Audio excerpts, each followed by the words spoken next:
안녕하세요. 20대 중반의 여성입니다. 결혼한 지 이제 겨우 한 달도 안 된 삐약삐약 햇병아리 새댁이에요. 오늘 제가 하고 싶은 이야기는 언제나 제 편을 들어주는 귀염둥이 신랑 자랑 아니고요. 신랑과 꽁냥꽁냥대는 달콤한 신혼자랑도 아니에요. 제가 펜을 든 이유는 바로 저를 키워주시고 아낌없이 사랑해주신 저희 아빠 자랑을 하고 싶어서예요. 아빠한테 받은 사랑이 너무 커서 입이 간질간질한 참에 이렇게 사연을 띄우게 되었답니다. 많이 부족하고 시원찮은 글솜씨지만 재미있게 들어주시면 감사하겠습니다. 결혼하기 전까지 저는 엄마와 아빠, 오빠와 함께 살았습니다. 아빠는 홍보를 전문으로 하는 회사에 전산실에서 근무하셨고 엄마는 전업주부셨어요. 저희 집은 크게 유복하지는 않지만 그렇다고 찢어지게 가난하지도 않은 그냥 평범했던 것 같아요. 오빠와 저는 연년생으로 8개월 차이밖에 나지 않아요. 부모님 말씀으로는 제가 팔싹둥이로 태어났다고 하셨어요. 미숙아로 태어나자마자 인큐베이터에 들어가서 친지들의 걱정을 한 몸에 받았다고 하더군요. 그래서 아빠는 불면 날아갈까, 쥐면 으스러질까 애지중지하며 저를 금지우ገብ으로 키우셨어요. 아빠는 이른바 유명한 동네 딸바보였는데 오빠는 그걸 시샘해서 어릴 때부터 저를 엄청 괴롭히고 못생겼다고 많이도 놀렸어요. 어이, 못나니? 못나나, 어디가? 뭐? 지금 나한테 하는 말이야? 그래, 못나니 동생아. 여기 너 말고 누가 있냐? 에롱. 나 아니거든? 맞거든. 오징어 호박 꼴뚜기처럼 못생겼거든. 오빠는 한미모하시는 엄마를 닮아서 눈에 진한 쌍꺼풀에 오똑한 코에 입술도 붉은 것이 예뻤고 저는 아빠를 닮았는지 쌍꺼풀이 없는 무쌍에 좋게 말하면 미인도에 나오는 순박한 얼굴이었어요. 그런데도 아빠는 저를 공주님이라고 불러주셨고 왕자님이라고 불리지 못한 오빠는 괜히 저에게 심통을 부렸어요. 심지어 오빠에게 놀림을 받다가 제가 화가 나서 주먹을 쥐고 달려들면 오빠는 제 발을 걸어서 저를 와당탕 넘어지게 만들었고요. 심심하면 권투와 태권도 연습을 한다면서 저를 상대로 스파링을 해서 제 코피를 터뜨리기 일쑤였어요. 어릴 땐 우리 오빠가 친오빠라는 사실이 죽도록 싫었어요. 발푼이 외계인 나가신다. 길을 비켜라. 메롱 메롱. 아빠, 오빠가 나 발푼이라고 놀려. 메롱 메롱. 발푼이니까 발푼이라고 하는데 왜? 제가 참지 못하고 울면서 아빠에게 뽀로로 달려가서 고자질을 하면 아빠는 언제나 제 편을 들어주셨고 오빠는 아빠에게 한참 훈육을 받은 뒤 생각의 방에 들어가야만 했죠. 민준아, 서영이가 왜 팔푼이야? 8개월 만에 나왔으니까 정상이 아니잖아. 그래서 팔푼이라 그랬어. 누가 그래? 애들이. 그건 애들이 몰라서 한 말인데 똑똑한 우리 아들이 그걸 따라하면 안 되지. 서영이는 8개월 만에 나와서 가족들의 보호가 더 필요한 애기였잖아. 그럴수록 오빠가 동생을 더 보호해줘야지. 그리고 팔싹둥이가 팔푼이란 말도 전혀 근거가 없는 말이야. 왜냐하면 우리 민준이가 제일 좋아하는 과학자 아이작 뉴턴도 팔싹둥이로 태어났거든. 뭐? 진짜야? 사과가 떨어지는 걸 보고 만류인력을 발견한 뉴턴이 정말 팔싹둥이였다고? 심지어 아인슈타인 들어봤지? 노벨상 받은 물리학자 아인슈타인도 팔싹둥이로 태어난 위인이야. 우와, 대박! 그러니까 앞으로 서영이 놀리면 안 돼. 알았어? 다시는 안 놀려. 팔푼이라고는 안 해. 그리고 못난이 호박이란 말도 안 돼. 아, 왜? 못생긴 건 사실이잖아. 서영이는 꽃보다 더 귀한 네 동생이야. 예쁘다 해야지. 또 한 번 못난이라 부르면 혼날 줄 알아. 오빠는 더 이상 절 팔푼이라고 하지는 않았지만 심통이 날 때마다 저를 못난이 바보, 아메바라고 놀려댔어요. 하지만 아빠만은 진심으로 우리 공주님이라고 부르시며 저를 고이고이 길러주셨어요. 그런데 저는 팔색둥이 미숙아 출신이라는 말이 무색하게도 너무나 튼튼했고 건강했으며 씩씩했습니다. 생각해보면 어릴 때부터 오빠에게 샌드백처럼 얻어맞은 덕분에 저도 모르게 맷집이 생겨버렸지만 아빠는 저를 온실 속의 화초처럼 귀하게 대해주셨어요. 당신도 참 유난스러워. 아무리 딸이 좋아도 그렇지. 서영이를 보기만 해도 웃음이 나와요? 그럼 우리 공주만 보면 고픈 배도 부르고 없던 재미도 생기는 걸 어떡해? 에휴, 그러다가 나중에 서영이 시집은 어떻게 보내려고 그래요? 시집은 무슨? 나는 내 딸 아까워서 난 못 줘. 절대 시집 안 보내. 참나, 그래요, 그래. 평생 딸 끼고 살아요. 당연하지. 내가 끼고 살 거니까 어디 시집 보낸다 그럼 무서운 말 말라고. 아빠는 저를 많이 예뻐하시고 엄마는 오빠를 엄청 챙기셔서 저희 집은 자연스럽게 부녀와 모자가 각각 편을 먹은 모양새였지만 대체로 화목했습니다. 저희 남매를 데리고 주말마다 관광지나 축제에 다니셨거든요. 아빠 차를 타고 주변 볼거리까지 다 돌아서 돌아오는 1박 2일 코스를 아빠 혼자 운전을 하셨어요. 그래서 동네 아주머니들이 저희 집을 굉장히 부러워했습니다. 민준이 엄마, 민준이 아빠는 대체 뭘 먹어서 그렇게 체력이 좋으셔? 어머, 희영이 엄마, 우리 남편 체력이 좋다니 그게 무슨 말이에요? 희영 엄마가 우리 집 양반 체력을 어떻게 알아요? 아유, 척 보면 알지. 몸이 우락부락 크다고 체력이 좋은 게 아니야.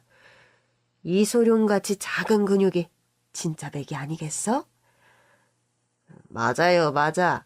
민준이 아빠는 월화수목금토 6일을 직장에 나가서 일하는데 주말마다 애들 데리고 여행을 다니는 게 어디 쉬운 일이에요? 강철 체력 아니면 절대 못하지. 남. 어머, 그런 생각은 한 번도 안 해봤는데. 그러고 보니 진짜 체력이 미친 것 같아요. 우리 희영이 아빠는 주말마다 방구석에서 이리 뒹굴 저리 뒹굴 방바닥 누워서 TV만 쳐다보고 있는데 민준이 엄마는 좋겠다. 남편 체력이 좋으니 여행도 자주 갈 거 아니야. 저기 저 홍콩이라든가. 홍콩? 응? 그러네. 이 집 애들 방학 때마다 해외여행 가잖아요. 말 안 듣는 초딩 둘을 데리고 말도 안 통하는 곳에서 애들을 키워하면서 진짜 이런 아빠 없다. 진짜 부럽다 부러워. 아니, 내가 말한 여행이 그 여행은 아닌데. 아무튼 나도 부럽다 부러워. 아빠는 회사에서 회식을 하거나 맛있는 곳에 가면 없는 형편에도 저희 가족을 꼭 데리고 가서 그 음식들을 맛보여 주셨고요. 초중고 내내 아침 출근 전에 저희를 학교에 등교시킬 정도로 자상하셨습니다. 우와, 오늘도 아빠 차 타고 왔어? 아빠 출근길이라 그냥 같이 오는 거야. 야, 말이 쉽지. 비가 오나 눈이 오나 바람이 부나 한결같이 태워주는 거 그거 쉽지 않지. 보통 정성으로는 불가능해. 우리 아빠만 봐도 술 진탕 마시고 온 다음날은 회사를 못 나갈 정도로 인사불성이 되어 골아 떨어지시거든. 너네 아빠는 우리 학교에도 출근 도장을 찍으시잖아. 정말 대단하시다. 야, 얘네 아빠 인사하는 거 봤지? 웬 백장님이 소공녀 대하듯 하는 거. 기품이 철철 넘치시더라. 아직도 너한테 공주님이라고 하시니? 당연하지. 근데 딸 키우는 아빠는 원래 다 그런 거라고 하시던데? 야, 그럼 나는 우리 집에서 딸이 아니고 아들을 맡고 있냐? 은서영, 나 진지하게 내 진로에 대해 고민해봤는데 있지, 나 네 새엄마가 되고 싶다. 뭐? 새엄마? 야, 그건 또 뭔 신박한 개소리냐? 한결같은 니네 아빠 보고 나 감동 먹었잖아. 아저씨 같은 사람이랑 결혼하고 싶다. 서영아, 나는 어떻게 안 되겠니? 야, 우리 엄마 아직도 눈 시퍼렇게 뜨고 살아 계시거든? 잘 생각해봐. 나는 너네 엄마보다 어리고 귀엽잖니. 만일 내가 네 새엄마가 되면 너 하고 싶은 대로 다 하게 해줄게. 놀이동산 가서 실컷 놀고 시험 못 쳐도 야단 안 치고 용돈도 달라는 대로 팍팍 쏜다. 어? 정말? 얼마나 줄 건데? 야, 이거 완전 솔깃해지는걸? 얼마면 되니? 한 달에 10만 원? 콜! 콜 같은 소리 하네. 야, 꿈깨. 우리 엄마한테 넌 어림도 없어. 상상만 해도 끔찍하다. 서영아, 그러지 말고 오늘 너네 집에 놀러 가도 될까? 내 미래 서방님한테 인사 좀 드리러 가면 안 되겠니? 야, 징그러워. 너 우리 집 방문 금지야. 절대 안 돼. 은희야, 꽝 대신 닭이라고. 아쉬운 대로 서영이 오빠는 어떠냐? 그러네? 골키퍼 있는 아저씨보다는 오빠가 더 가능성이 있겠네? 옳게. 우리 서방님은 잘 계시니? 우리 오빠? 야, 꿈깨. 종 쳤다, 야. 얼른 제자리로 가. 친구들은 부러움을 담아 제 엄마가 되는 것이 장래희망이라고 농담처럼 말했습니다. 저에게 아빠는 슈퍼맨이었고 제 친구들은 멋진 아빠를 둔 저를 부러워하다 못해 저희 아빠를 흠모하기까지 했어요. 실제로 아빠는 제가 아프면 누구보다 걱정을 해주셨어요. 언젠가 장염에 걸려서 밤새 설사하고 토하고를 반복했는데 아빠는 계속 제 방에 들어와서 제 상태를 확인하고 이불을 덮어주고 매트도 켜주고 나가셨어요. 아빠의 다정하고 세심한 병간호에 저는 감동을 먹고 얼른 나아야겠다고 생각했어요. 등산을 갔다가 제가 숨이 차서 도저히 못 올라갔을 때도 아빠가 저를 업고 산 정상까지 오르셨고 하산까지 하셨어요. 다행히 저를 괴롭히고 때리던 오빠도 중학교에 올라간 뒤로는 갑자기 의젓해져서 더 이상 저를 괴롭히지 않았습니다. 나중에 들어보니 친구들도 오빠처럼 여동생과 주먹 다짐을 하지 않는다는 것을 듣고 충격을 받았대나 모르나요? 오빠도 나름 아빠를 닮아 점점 신사가 되어갔습니다. 저보다 한 해 빨리 학교에 입학한 오빠는 우수한 성적으로 명문대에 진학을 했고요. 하지만 저를 못난이라고 놀려대는 건 여전했어요. 어이, 못난이 공주. 난내 났어. 요즘 대놓고 살이 났어. 이러다가 걸어다니는 냉장고 되겠는데? 뭐래? 이렇게 인간적인 냉장고 봤어? 엄마, 얘 식단 조절하라고 해. 안 그래도 먹는 걸 좋아하는 애가 지금 폭식을 하니 터질 것 같은 저 몸이 안 보여? 돼지 한 마리 키우는 것도 아니고. 너는 동생이 고3이라 공부한다고 그러는데 고생이 많지 수고한다 응원을 못 해줄 망정. 돼지가 뭐냐? 돼지가. 동생한테 사과해. 아무리 고3 수험생이라도 저렇게 처묵처묵하는 건 옳지가 않다고 봐. 처먹처먹 아니거든. 냠냠냠냠이거든. 아이고, 그러셨어요. 나니 못나니 공주님. 아빠, 오빠가 또 놀려. 너 고3 때 더 심했거든? 그리고 우리 서영 공주님은 귀엽잖아. 뭘 해도 귀여워. 저는 오빠처럼 보란듯이 대학에 진학하고 싶었어요. 평소 요리에 관심이 많아서 엄마를 도와서 이것저것 요리도 많이 만들어 보았기에 대학도 호텔 조리학과에 관심이 많았습니다. 엄마는 제 적성에 맞는 일이라면 무조건 좋다고 하셨지만 아빠 의견은 달랐어요. 요리사는 아주 힘든 일이야. 당장 내 앞에서 뜨거운 불판이 이글이글대고 바닥에는 미끄러운 물이 질퍽질퍽해. 좁디 좁은 공간에서 바쁘게 움직여야지. 그리고 뭐 하나 만들고 나면 곧바로 설거지하고 치워야 하는데 그런 일을 평생 할 수 있겠니? 아빠, 나는 내가 만든 음식을 누가 맛있게 먹는 게 너무 좋아. 모양도 예쁘게 만드는 것도 적성에 맞고. 네 마음을 잘 알아. 내가 차린 밥상을 가족들이 맛있게 먹어주는 것만큼 행복한 게 없지. 하지만 삼시세끼를 꼬박 요리하는 일은 부담스럽거든. 그런데 그걸 직업으로 하면 매일 전쟁을 치르는 건데 할 수 있겠어? 응. 언젠가 우연히 라디오에서 들었는데 우리나라 청소년들의 장래희망은 판검사, 의사, 연예인이 5위 안에 드는데 선진국에서는 셰프가 5위 안에 든대. 뉴스에서도 그러잖아. 미래에 각광받는 직업이 셰프라고. 그 말을 듣는데 내 귀에 종이 울리는 거야. 뭔가 운명처럼 말이야. 셰프 은서영. 뭔가 굉장히 어울리지 않아? 그렇게 아빠를 설득한 저는 호텔 조리학과에 응시했어요. 수능 시험을 칠 때도 어김없이 아빠가 시험장 입구까지 태워주셨는데요.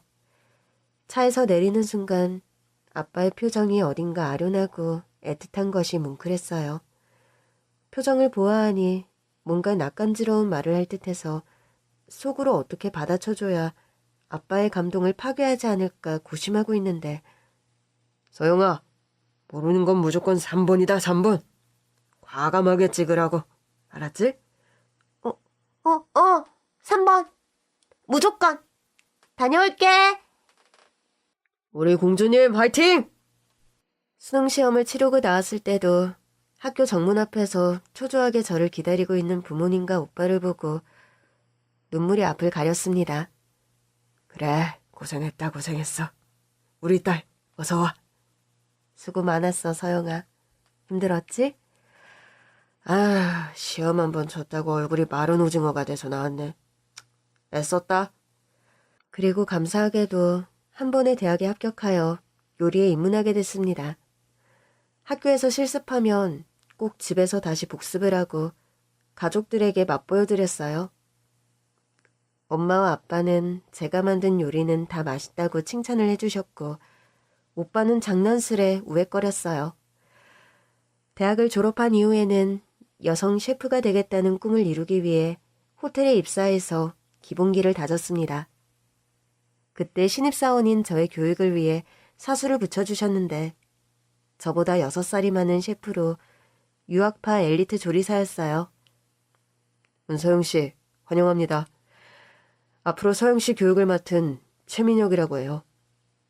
반갑습니다. 저는 가수 이승기를 닮은 잘생긴 모습에 흠칫 놀랐지만 애써 아무렇지 않은 척했어요.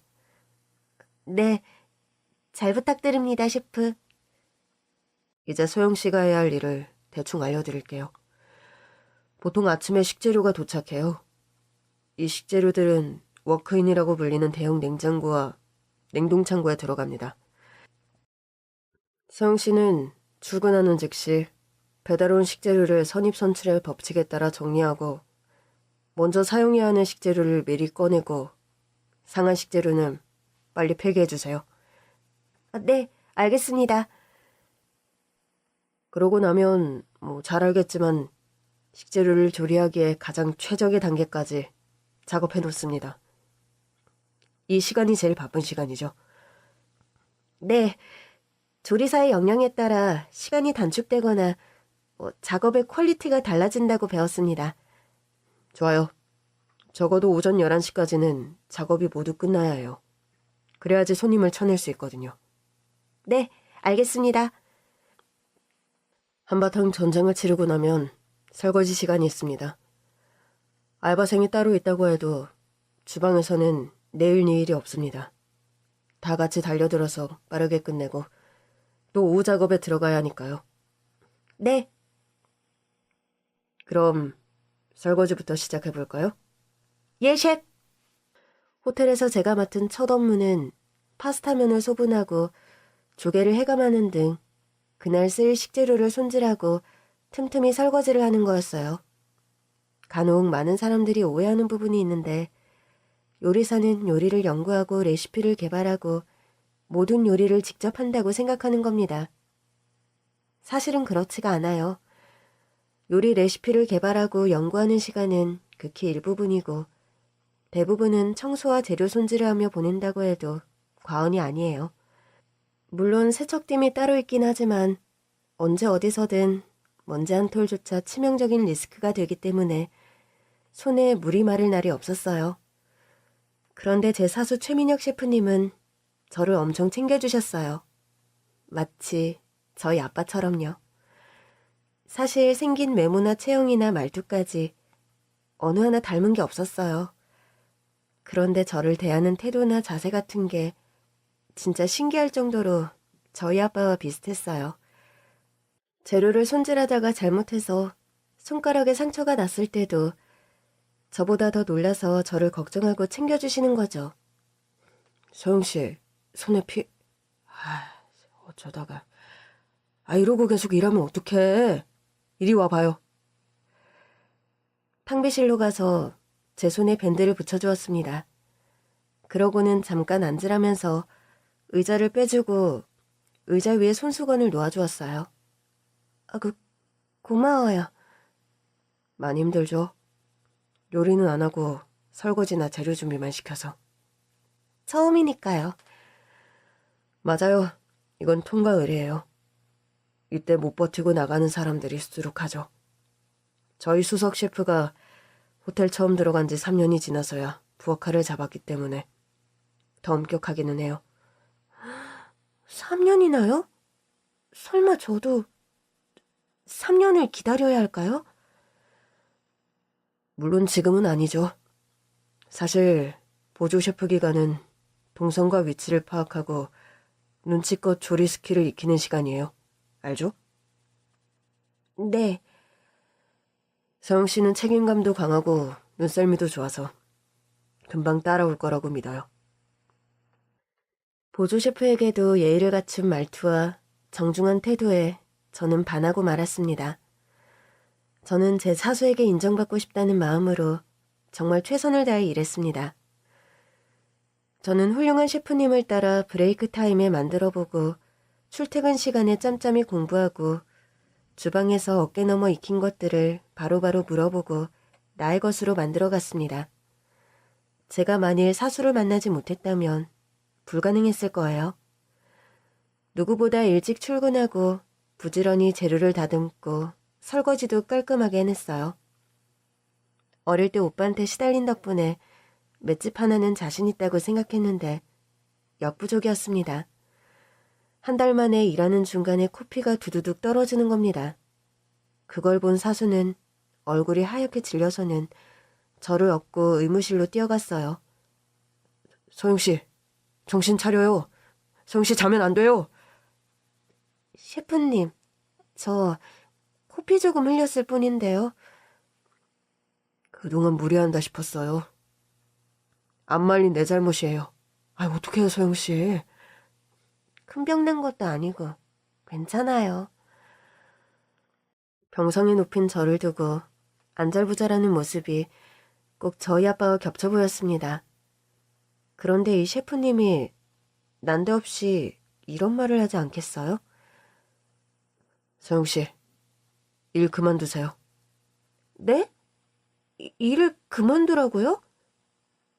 제가 뭘 잘못했나요? 아니요. 소영 씨가 주방에 온 뒤로 줄곧 생각해봤는데 당장 일 그만뒀으면 좋겠어요. 셰프님, 제가 아직 미흡하고 부족한 게 많아서 수석 셰프님한테 혼이 많이 나긴 하지만요. 차츰 나아지고 있고요. 조금이나마 성장한 모습을 보여드리려고 몰래 연습하고 있어요. 오늘 코피도 그런 거요. 요즘 무리해서 그런 거지. 제가 어디 아프고 그런 사람 아닙니다. 저 아주 건강해요. 아니요. 저는 더 이상 못 보겠어요. 수셰프한테 혼나는 것도 못 보겠고요. 서영 씨가 잘하려고 애쓰면서 주방에서 이리저리 치이고 고생하는 것도 도저히 못 보겠어요. 솔직히 셰프란 일이 여성이 하기 힘든 일이잖아요. 그러니까 그만두면 안 돼요? 셰프란 직업은 본디 힘든 일을 하고 엄살 부리지 말라며 저에게 홍군형을 내도 모자랄 판에 불현듯 일을 그만두라는 셰프님을 저는 어떻게 이해해야 할까요? 그런데 말입니다. 사수님의 언행에서 어딘가 아빠의 향기가 난다는 걸 저는 느꼈어요. 그리하여 저도 무리수를 두었습니다. 셰프님, 혹시 저 좋아하세요? 네? 아니, 죄송해요. 하시는 말씀이 전부 저희 아빠 같으세요. 저는 저를 너무 걱정하셔서 그만 못 들은 걸로 해주세요. 그런 것 같아요. 나도 잘 몰랐는데 제가 서영 씨 좋아하는 것 같아요. 아니, 좋아합니다. 처음 본 순간부터 좋아했어요. 저는 사수님의 고백을 듣고 너무 놀라서 까무러치고 말았습니다. 서영 씨 괜찮아요? 그렇게 저는 제 사수와 사내 연애를 하게 되었고 사랑하는 시간만큼 제 요리 실력도 나날이 일취월장해갔어요. 남자친구가 저를 위해 잔소리를 하고 걱정도 해주고 챙겨주는 행동이나 말 하나하나가 저희 아빠랑 너무 똑같아서 소름이 돋을 정도였어요. 근데 그게 우리 아빠가 내 생각해주는 만큼 애인도 내 생각해주고 있는 것 같아서 너무 좋았어요. 아빠 같은 애인은 최고였어요. 출근길에 데리러 와주는 건 물론 소고기가 먹고 싶다고 하면 시내에서 제일 잘하는 고깃집으로 데려가 한우 꽃등심을 구워주었어요. 그것도 저는 손 하나 까딱 안 하게 해주었어요. 자기, 해. 뭐예요. 나도 손 있어요. 젓가락질도 잘하고요. 아니야. 나는 자기가 아기 참새처럼 오물오물 받아먹는 모습이 너무 예뻐서 그래. 자기는 주방에서 힘들었으니 지금은 내가 구워주는 것 받아먹기만 하는 거야. 자, 아. 어이구, 예뻐라.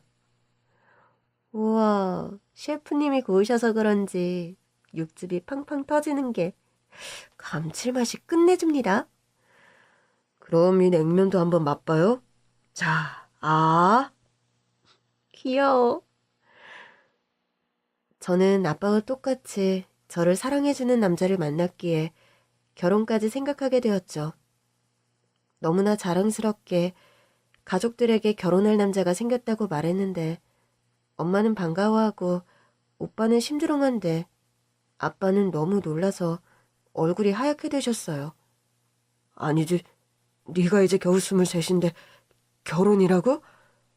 요즘 결혼 정년기가 32을 넘는데 너무 이른 생각 아니냐? 게다가 둘이 만난 지도 얼마 안 됐다며. 1년도 안 사귀어보고 결혼까지 생각하는 건 너무 성급한 생각 같구나. 아빠가 뭘 걱정하는지 알겠는데 아까도 말했지만 정말 아빠랑 똑같이 나한테 잘해준다니까. 내가 이 사람을 보면 아빠인지 애인지 헷갈릴 때가 있을 정도라고. 게다가 우리는 꿈도 같고 삶의 방향도 같아. 결혼하면 우리 샌프란시스코에 미슐랭 레스토랑에서 같이 일하면서 외식 산업에 대해 좀 더 공부하기로 했단 말이야. 뭐? 결혼도 모자라 유학을 간다고? 안 돼. 아빠는 이 결혼, 아니, 이 교제 반대다. 더 말할 것도 없으니 없던 걸로 해라. 아빠가 제일 좋아할 줄 알았는데 뜻하지 않게 아빠의 완강한 반대에 부딪히고 말았어요. 제가 속상해서 눈물을 흘리고 있으니 엄마가 다가와서 그러셨어요. 딸이 아까워서 난 못 주겠다고 하던 양반이잖아. 네가 이해하렴. 엄마는 아빠가 저를 외국에 보내기 싫어서 그런 거라고 하셨어요. 평생 내 편만 들어주던 아빠의 반대가 믿기지 않아서 오빠한테 자문을 구했더니 뻔하지. 아빠가 자기 최면을 걸어가면서 오징어 외계인을 공주공주하면서 키웠으니 이제 시집을 보내놓으면 오징어인 게 들통나니까 그런 거 아니겠어? 진작 자기를 제대로 보도록 연습을 시켰으면 될걸. 에휴. 아, 됐어. 오빠한테 물은 내가 바보지. 오빠도 참 대쪽 같고 한결같은 대나무 같은 캐릭터야. 이제는 존경심까지 생긴다. 제 예상과 빗나간 아빠의 결혼 반대. 그날 이후 아빠와 저는 냉랭해졌고 날이 갈수록 소원해져 갔습니다. 그러던 어느 날이었어요. 밤늦게 퇴근해서 집으로 귀가했는데 거실에 불도 다 꺼져 캄캄한데 두런두런 이야기 소리가 들려왔어요. 슬쩍 들여다보니 이모와 엄마가 식탁에 마주 앉아 와인을 한잔 하시면서 조용히 대화를 나누고 계셨어요. 무슨 대화이기에 제가 들어온지도 모른 채 이야기에 집중해 계셨어요.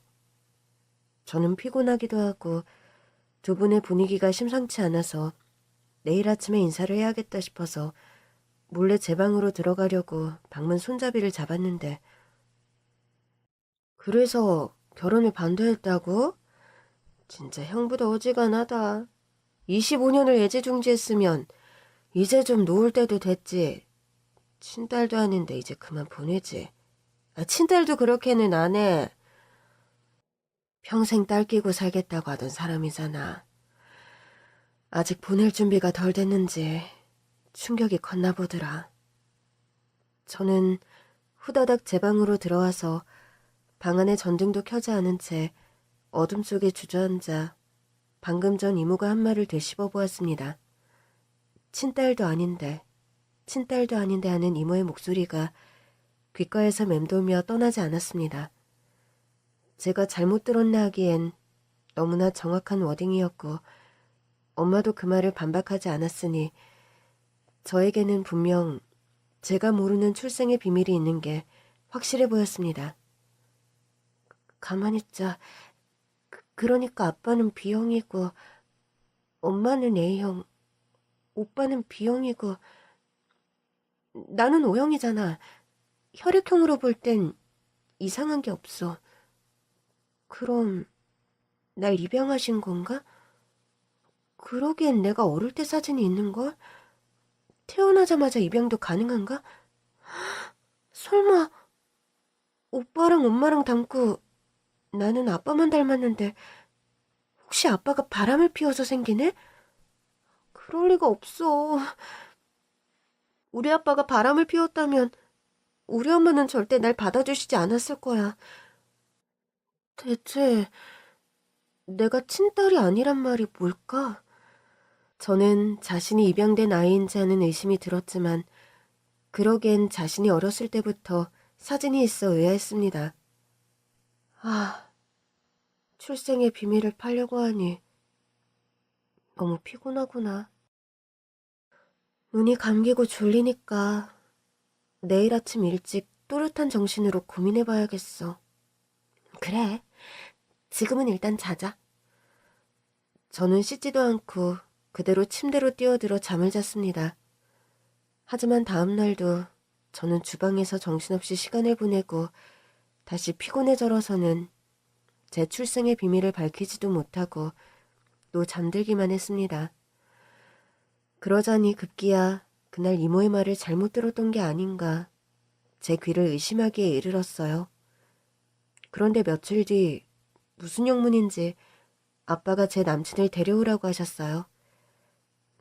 남친이 저희 집에 인사를 오던 날 아빠는 남친을 보자마자 눈에서 강렬한 레이저를 쏘아대면서 질문 공세를 퍼부었습니다. 자네가 내 딸과 결혼을 하고 싶다고 했다지? 네, 그렇습니다. 자네는 내 딸이 어디가 좋은가? 저 그냥 다 좋습니다. 그냥 다? 구체적으로 말해보게. 저는 서영 씨가 웃을 때도 좋지만 화를 낼 때도 좋고 가끔 성질을 부릴 때도 좋습니다. 서영 씨가 저에게 상냥하고 다정할 때도 좋지만 억지를 부리고 심술을 부릴 때도 좋습니다. 정말이지 언제 무엇을 어떻게 하든 다 좋습니다. 남자친구의 진솔한 대답에 아빠의 얼굴은 졌다 하는 표정이 역력했어요. 그래, 허락하지. 그런데 말이야, 하나만 약속해주게. 무슨 일이 있어도 우리 딸 공주님처럼 대해주겠다고. 나는 말이야, 비가 오면 우리 딸을 업고 등교시켰어. 우리 딸 운동화가 흙탕물에 젖는 게 싫었거든. 그러니까 내 말인즉슨 내 딸이 걷는 길은 오직 꽃길이어야 한다는 말일세. 내 딸을 고생시키지 않고 꽃길만 걷게 해줄 수 있겠나? 네, 아버님. 약속하겠습니다. 서영 씨의 행복을 위해 최선을 다하겠습니다. 그렇게 저희는 아빠의 승낙까지 얻은 뒤에 행복하게 결혼식을 올릴 수가 있었습니다. 남친의 부모님은 제가 부모님의 사랑을 듬뿍 받고 자라서 구김살 없이 밝고 맑은 사람이라 좋다고 하셨어요. 그건 아마도 평소에 남친이 제 칭찬을 늘어놓아서 시부모님이 세뇌를 당한 것 같았지만 저를 예뻐해 주시니 그저 감사할 따름이었습니다. 결혼식 날 작은 해프닝이 있었는데 그건 아빠가 식장에 늦게 도착하시는 바람에 남편과 제가 바짝 긴장을 했어요. 아빠와 걷기로 되어 있는 버진로드를 나홀로 걷게 될까봐 안절부절하고 있을 때 멋진 예복에 단정하게 이발을 한 아빠가 식장으로 뛰어들어오셨어요. 아유, 미안하네. 사돈, 미안합니다. 뭘 놓고 와서 그걸 가지러 가느라. 그런데 오다가 또 길을 잘못 들어서 헤매는 바람에 늦었네. 자, 서영아, 들어가자. 신부 입장해야지. 저는 아빠의 손을 잡고 웨딩 카펫에 걸었습니다. 초중고 내내 저를 등교시켜주시고 다리가 아프다고 하면 업거나 안아주시고 몸이 아프면 밤새도록 병간호를 해주시던 아빠에게 감사하는 마음에 울컥 눈물이 쏟아졌어요. 어허, 신부가 울면 쓰나? 좋은 날 웃어야지. 아빠. 저는 마치 사연이 많은 신부처럼 결혼식 내내 눈물을 훔치고 울었어요. 남편은 아빠처럼 제 눈물을 다정하게 닦아주었고요. 예식을 마치고 일가 친지들과 피로연을 마친 뒤 신혼여행을 떠났어요. 제가 친딸이 아니라던 이모도 제 결혼을 진심으로 축하해 주셨어요. 오빠는 변함없이 저를 놀리면서 약을 올렸어요. 헐, 오징어가 웨딩드레스를 입는다고? 아이고, 웃겨 죽겠네. 그래, 야, 면사포로 좀 가려라, 오징어 외계인. 두고 보자. 나중에 세연이 만나기만 해봐라. 오빠가 나한테 했던 어릴 적 소행들 다 이루고 말 거야. 오빠가 학교에서 오줌 쌌던 흑역사까지 다 말할 거니까 딱 기다려. 그러든가 말든가. 아빠, 오빠 좀 봐. 동생 결혼하는데 오빠가 덕담도 하고 그래야지. 너 좀 변한 게 하나도 없냐? 아빠, 난 못해. 죽었으면 죽었지. 동생한테 닭살 멘트를 어떻게 날려. 진남매 사이에 그건 옳지가 않아. 나도 그렇거든. 오빠랑은 흥이다, 흥. 아유, 얘들은이 좋은 날 왜들 이러냐? 난 부끄럽게. 아유. 오빠한테 놀림을 받고 아빠와 엄마의 핀잔과 꾸중을 듣는데도 전혀 싫지가 않았어요. 오히려 이 시간이 행복이었구나 하고 깨달았어요. 결혼이란 그런 거였어요. 공기처럼 당연했던 것들의 소중함을 깨닫는 시간이었어요. 예식을 마치고 공항으로 가려는데 아빠가 아무도 모르게 제게 다가와서는 무슨 국보인 양 슬그머니 편지 한 통을 건네주셨습니다. 이건 나중에 아무도 없을 때 혼자 몰래 읽으렴. 꼭 그러겠다고 약속해. 아빠, 손편지까지 언제 준비했어? 이것 때문에 늦었던 거야? 자, 차 막힌다. 어서 가렴. 행복해라, 내 딸 서영아. 저는 애써 웃으며 아빠와 엄마와 헤어져서 공항으로 향했습니다. 신랑이 제 손을 꼭 쥐어주었어요. 이제 이 사람과 함께라면 어떤 난간이 와도 다 헤쳐나갈 수 있을 것만 같았어요. 그렇게 비행기를 타고 신혼여행지에 도착한 다음 아무도 몰래 아빠의 편지를 꺼내 읽었습니다. 사랑하는 내 딸 서영아, 오늘은 너의 날이구나. 아름다운 신부를 만날 생각에 가슴이 설렌다. 여기까지 읽는데도 눈물이 핑 돌았습니다. 아빠의 글씨체만 봐도 울컥 눈물이 났어요. 편지는 결혼 축하 메시지로 이어졌습니다. 아빠와 엄마, 네 오빠, 친지들과 친구들은 진실한 마음을 다해 네 결혼을 축하한다. 비로소 너는 우리로부터 완전한 독립이구나. 너희들이 한 가정을 일구어 나간다는 것이 대견하기만 하다. 이렇게 기쁜 날 문득 생각나는 한 사람이 있단다. 누구보다 우리 공주의 결혼을 축하하고 행복을 빌어줄 분이시지. 이름은 노주원. 아빠보다 2살 많은 형이야. 아빠와는 어릴 때부터 같은 동네에서 자라 서로 형동생 하던 아주 막역한 사이였어. 너도 알다시피 나는 홀어머니의 외동아들로 자라서 외로움이 많은 아이였거든. 그런 나에게 형은 내게 자전거 타는 법을 가르쳐주고 친구를 사귀는 법과 관계를 맺는 법도 전해주었으며 산행하는 재미도 알려주었어. 학창시절부터 우리는 계절이 바뀔 때마다 등반을 하고는 했어. 형은 나에게 겨울 산행할 때 주의할 것이라든가 한여름 갑작스런 폭우에 물이 불었을 때 조난에 대처하는 법들을 알려주기도 했어. 우리가 군대를 다녀오고 대학을 졸업하고 회사에 취직하면서 직장 생활이 바빠서 산행을 하지 못했고 몸이 근질근질할 무렵이었단다. 심지어 나는 결혼을 해서 아내가 첫째 아이 민준이를 낳는 바람에 근 2년 가까이 집과 회사만 오가는 신세였기 때문에 좀이 쑤셔 죽는 줄 알았다. 그때만 해도 나는 나밖에 모르는 철부지망난이었단다.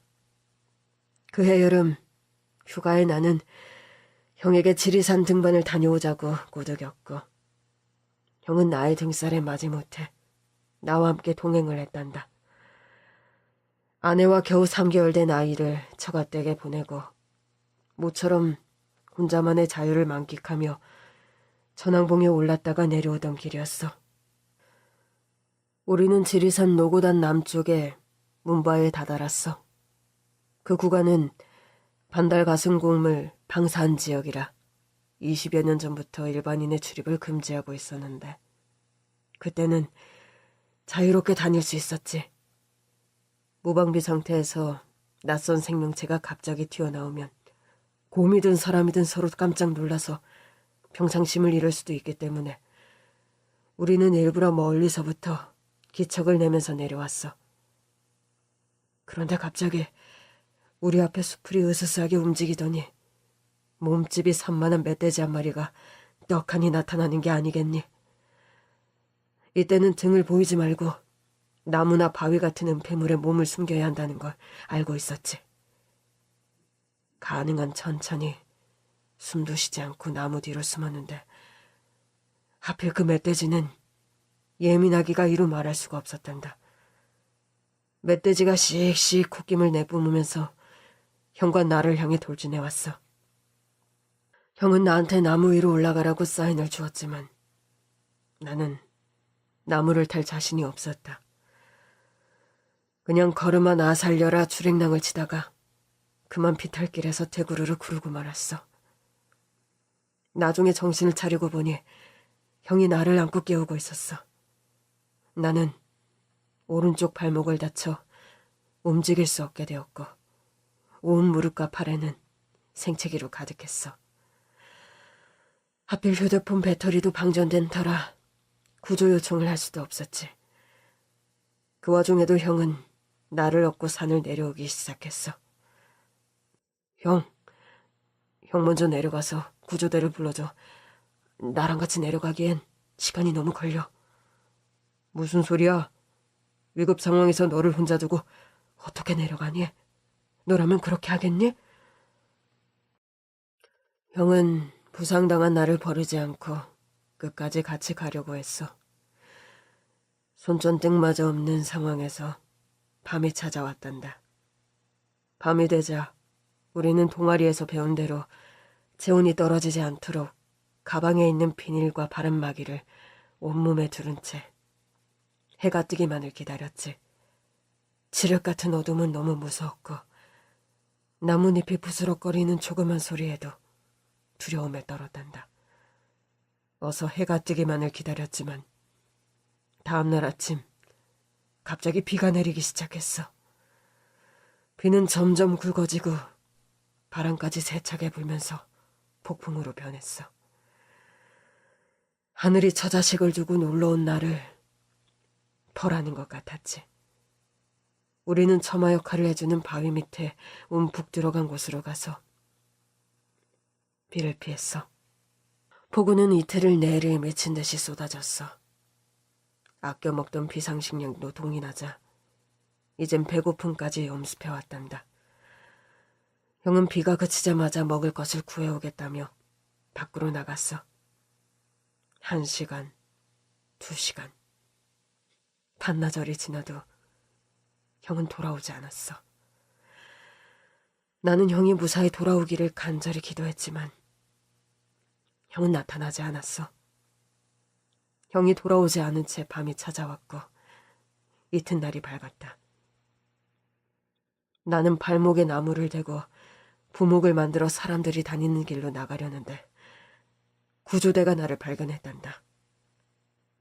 나는 살았다는 안도감과 함께 형의 묘연한 행방에 이루 말할 수 없는 불안감을 느꼈다.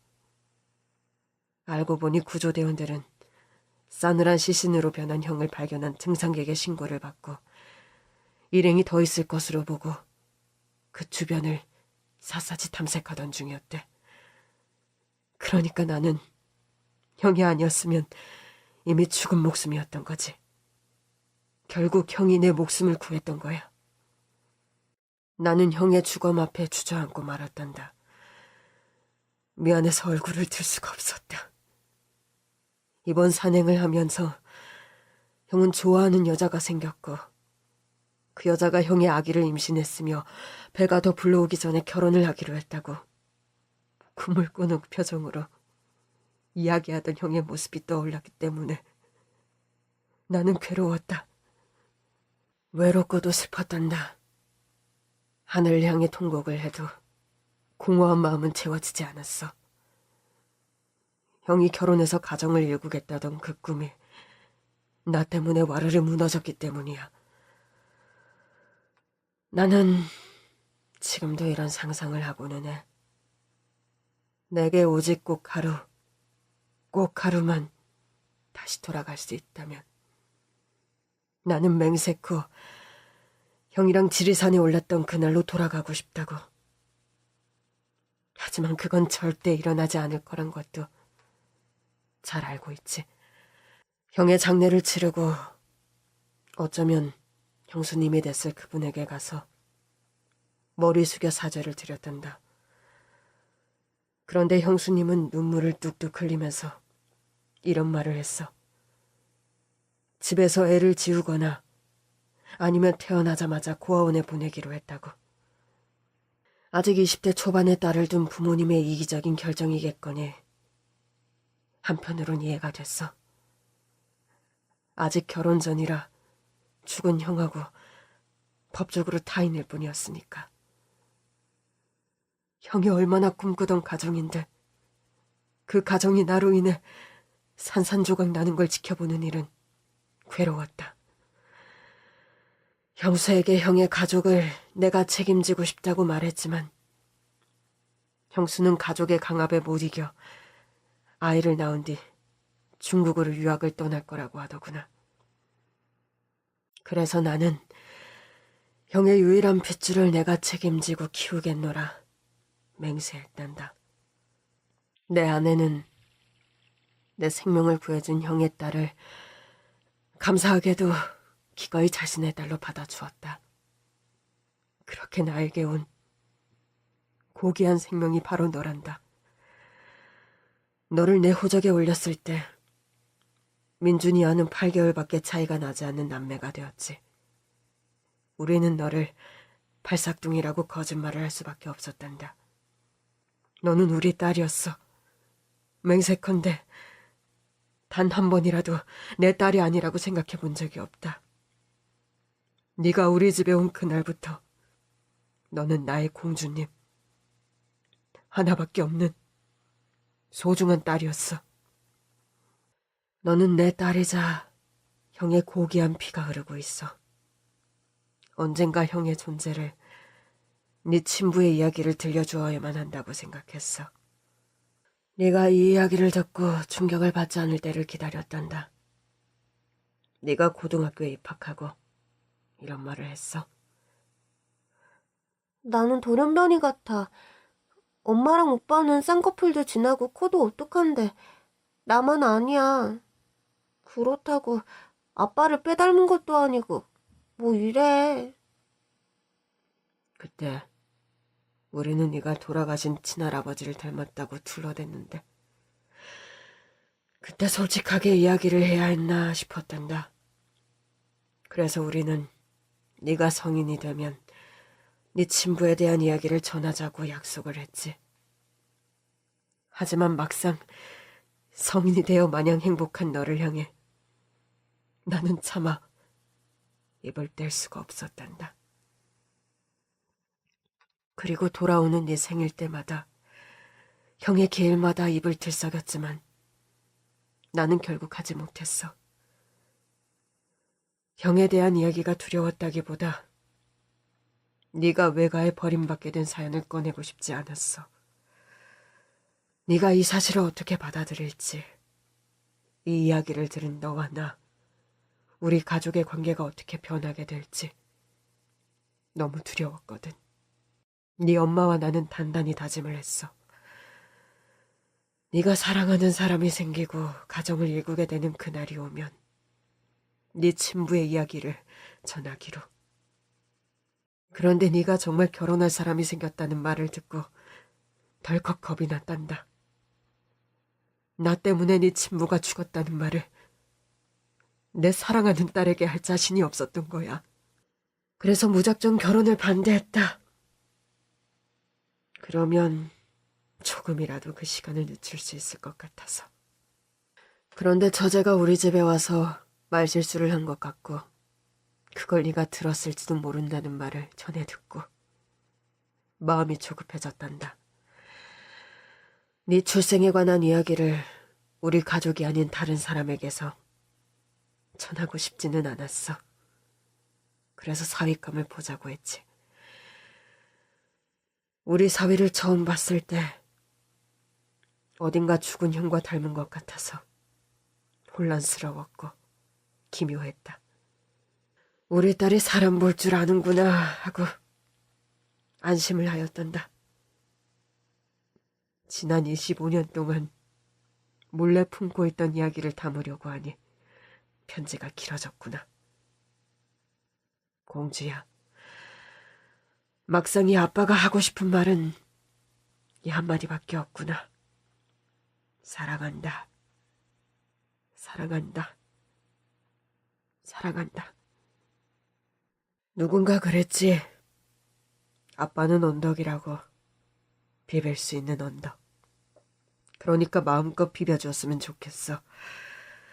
소떼나 양떼도 비빌 언덕이 있어야 살아갈 수 있듯이 너의 비빌 언덕은 이 아빠라는 걸 잊지 말아주었으면 한다.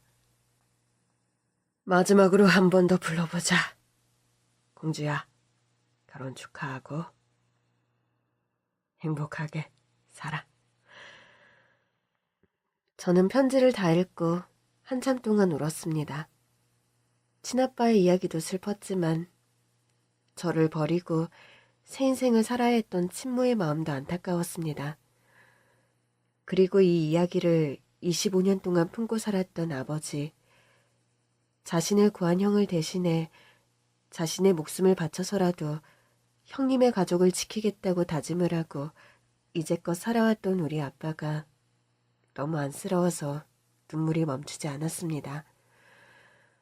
아빠가 왜 저의 남친이 생겼다는 말에, 결혼을 하고 싶다는 말에 커다란 슬픔을 느꼈는지 이해가 됐어요. 아빠는 옛날에도 그랬고 지금도 여전히 저에겐 슈퍼 히어로이십니다. 저는 제 출생의 비밀을 신랑에게 들려주었고 신랑은 저를 따스하게 안아주었습니다. 그래도 변함없는 건 가족이야. 당신과 나, 당신과 장인, 장모님, 형님도. 당신을 사랑하는 건 변함없어. 사랑해? 저는 신혼여행에서 돌아와 친정으로 달려갔습니다. 그리고 아빠와 엄마를 안아주며 이렇게 말했습니다. 아빠, 엄마, 딸인 내가 행운아야. 아빠가 내 아빠라서, 엄마가 내 엄마라서 나는 너무 행복해요.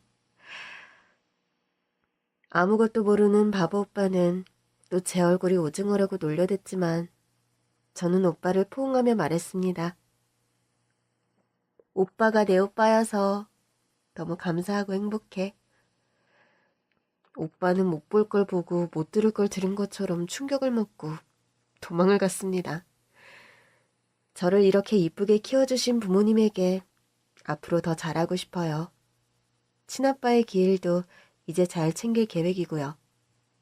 갑자기 아빠가 두 분이 생겨버린 제 사연 어떠셨나요? 여러분의 가정에도 사랑과 행복이 가득하시길 기원합니다.